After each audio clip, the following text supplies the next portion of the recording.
Bonjour à tous et bienvenue de nouveau sur la télévision du Mahon Meir et avec Roni Akrish qu'on retrouve. Shalom. Shalom David, c'est un plaisir de te revoir. Plaisir partagé, Roni. Toda. Alors dans nos vidéos on évoque beaucoup le souci du juif en tant que peuple, énormément. Mais cette fois-ci on va parler du travail que l'individu doit faire sur lui en parlant d'un thème qui touche toutes les générations, les petits comme les grands, faut pas se mentir. C'est celui de notre relation au virtuel avec Internet, les réseaux sociaux, les portables et j'en passe. Roni, déjà tout va trop vite, c'est beaucoup trop vite. Par exemple, une information arrive, pas le temps de l'analyser, de prendre du recul, qu'on s'émeut, que nos émotions sont mobilisées et hop, on n'a rien de temps, on est passé à autre chose. C'est un surprenant phénomène d'accélération du temps en quelques années, alors que des siècles entiers, on peut dire, Roni, qu'on fonctionnait plus ou moins sur le même mode et qui était plus lent, plus calme. Et dans quelle époque vit-on, Roni Akrish? Celui de l'infobésité. C'est comme ça que je l'appelle, c'est-à-dire lorsque le Hadash, comme dans les Hadashot en hébreu, est ainsi omniprésent. Et d'une certaine manière, il est plus que présent, il est hégémonique parce qu'on est obligé de rester dans une dynamique d'un renouvellement perpétuel et à une vitesse impensable. C'est pour ça que je parle d'infobésité. C'est-à-dire qu'il y a une boulimie comme égale ou équivalente à ce que représente la nourriture pour certains. Il y a concernant l'information cette boulimie de vouloir tout savoir à tout moment, à toute heure, mais pas simplement, je parle de l'information concernant la politique, le social, l'économique, le militaire. Je parle que, bien évidemment, cette consécration aux réseaux sociaux peut être maladive, étant donné qu'elle est toujours en quête de ce que le tiers dit, pense ou fait. Et qu'il y a beaucoup moins, donc, ce regard introspecteur, ce temps nécessaire à l'homme de pouvoir aller à la rencontre justement de sa pensée, de son geste, de sa parole.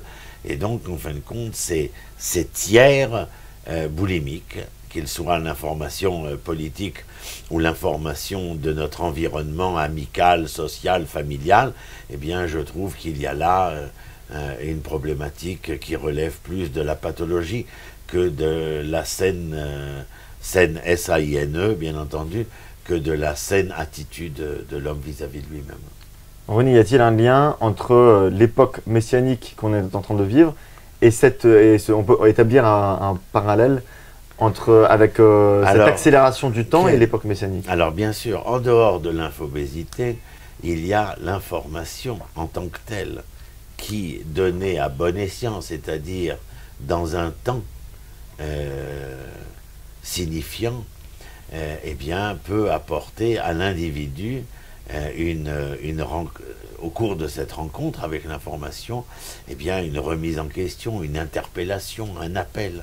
Lorsque nous entendons qu'il s'est passé quelque chose de très grave, de tragique ou de dramatique, eh bien, l'individu est interpellé.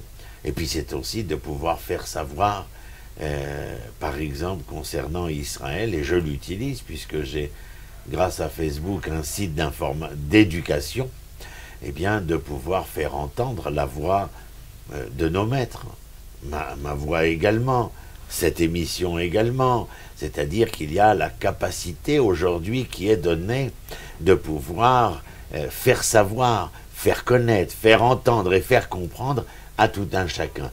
Donc tu vois, David, il y a de part et d'autre, mais je crois que c'est comme toute chose, disent nos sages, Cherev Pipiyot Ba'adam, lorsqu'ils parlent de la langue, ils disent que c'est une épée à deux tranchants. Ben oui, tout dépend de quel côté, de quel tranchant veux-tu t'occuper. Est-ce que l'épée sert à tuer, à éliminer, à assassiner, à détruire, ou bien est-ce que l'épée a la capacité de servir à se défendre ou à découper, comme à l'époque antique, le poulet en 4 morceaux, etc., etc. Encore une fois, nous sommes confrontés toujours, mais ça c'est depuis toujours, à la dualité de l'existence. Le bien et le mal apparaissent lorsque l'homme apparaît, lorsque l'homme devient l'homme temporel, eh bien il est confronté, bien entendu, au jour, à la nuit, à la lumière, à l'obscurité, au bien, au mal. Bien là aussi, il y a le choix entre l'infobésité et la quête de savoir, de connaître et d'entendre pour cette introspection, pour cette amélioration perfectible de l'être. Ronnie, du fait d'avoir des portables aujourd'hui, on a une sorte d'obligation d'être, vous venez de dire, d'être interpellé tout le temps, d'être joignable tout le temps. Et si on ne répond pas rapidement, il y a une sorte de paranoïa qui s'installe chez l'interlocuteur, on n'a rien de temps. À quel point les nouveaux modes de communication détruisent une personne? Bien, lorsque la personne, comme je l'ai dit précédemment, fait dépendre tout son être présent et en devenir à travers la structure des appareillages de communication, il est clair qu'une telle attitude vient signifier, ou plutôt témoigner, d'un manque essentiel d'amour de soi, par exemple, de conscience de soi. Parce que si l'on était dans cette conscience de soi et cet amour de soi, l'appareil serait important, bien entendu, mais il ne serait pas primordial. Lorsque l'appareil a une position de succédané, c'est que nous allons bien. Lorsque l'appareillage a une position de primordialité, c'est que nous allons moins bien. René, justement, vous le dites, vanité des vanités, tout n'est que vanité. Voilà un dicton de Qoéleth de Shlomo Ameler qui n'a jamais aussi bien porté son nom aujourd'hui. Alors ce n'est pas nouveau aujourd'hui, on existe à travers, vous venez de le dire, à travers les réseaux sociaux et le virtuel pour combler un manque de confiance en soi, d'amour de soi ou un sentiment de solitude. Oui, mais même lorsque Shlomo Ameler écrit dans son ouvrage, qui est l'ouvrage de fin de vie, de vanité des vanités, tout est vanité, Evel Avalim. Je crois qu'il ne faut pas le prendre au premier degré, bien entendu, parce que nous ne pouvons pas, pour essayer de nous faire valoir. Je te donne un exemple, David. Rabbi Israël Salanter disait, lorsque tu veux prouver qui es-tu, tu n'as pas besoin de creuser un fossé à ton prochain, mais au contraire, tu as besoin d'élever une colline pour toi-même. C'est un sens tellement profond qu'il est nécessaire. Donc je ne crois pas que nous devions tomber dans les extrémismes et autres radicalismes, quels qu'ils soient. Il faut être capable, comme nous l'enseignait le Rambam, de trouver, de découvrir la voie médiane qui permet à l'information d'être et d'apporter le bien-être attendu. Et il faut permettre à l'homme de pouvoir se retrouver avec lui-même dans cette estime, cette confiance et cet amour de lui-même. Mais pour essayer de faire valoir l'homme, je n'ai pas besoin de dire que tout est insignifiant. Non, tout est signifiant. Mais nous devons choisir et à travers ce choix, affirmer ce qui est signifiant essentiellement pour l'homme, pour l'humanité, pour le devenir de l'homme et de l'humanité. Alors on le dit, René, on n'assume pas sa personne, on le fait à travers les écrans, cela provoque un effet, on peut dire, pervers. Comment peut-on concrètement arrêter le phénomène, René? Ben, je ne crois pas qu'on puisse arrêter le phénomène avec une baguette magique. Je crois qu'il y a deux choses. La première, c'est que nous utilisions, par exemple, comme à cet instant, la matière à consommation, à bon escient, pour enseigner. Je crois que oui, l'éducation est essentielle.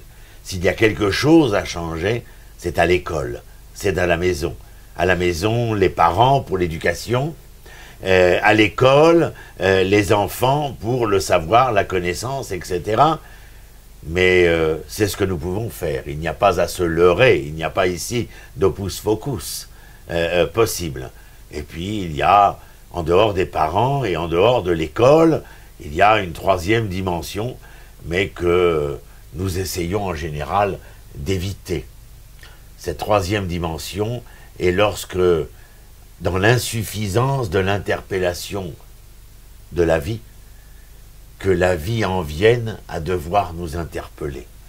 Or, lorsque la vie a eu besoin de nous interpeller, nous nous sommes retrouvés dans des situations dramatiques où par la force de l'histoire et par la force des choses de l'histoire, nous avons dû essayer de remettre, entre guillemets, les pendules à l'heure, essayer de remettre en question l'événement sociétal que nous avions laissé faire et qu'à un moment donné, conscient des dangers et des drames qui se nouent autour de nous, eh bien, nous considérons, bien avant que quelques catastrophes surviennent, qu'il est grand temps que les hommes prennent en main les rênes de leur propre existence.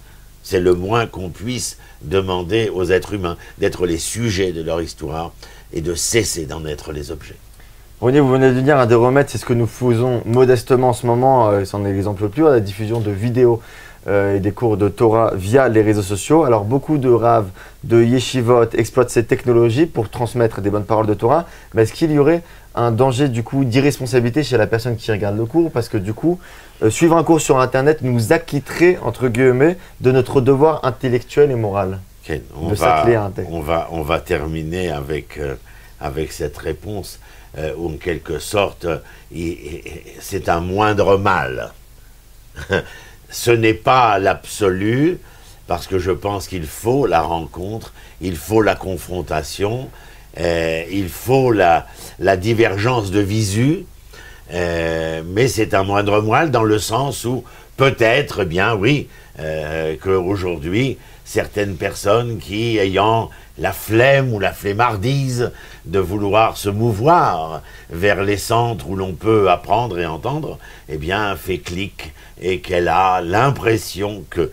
Mais bon, c'est déjà un moindre mal.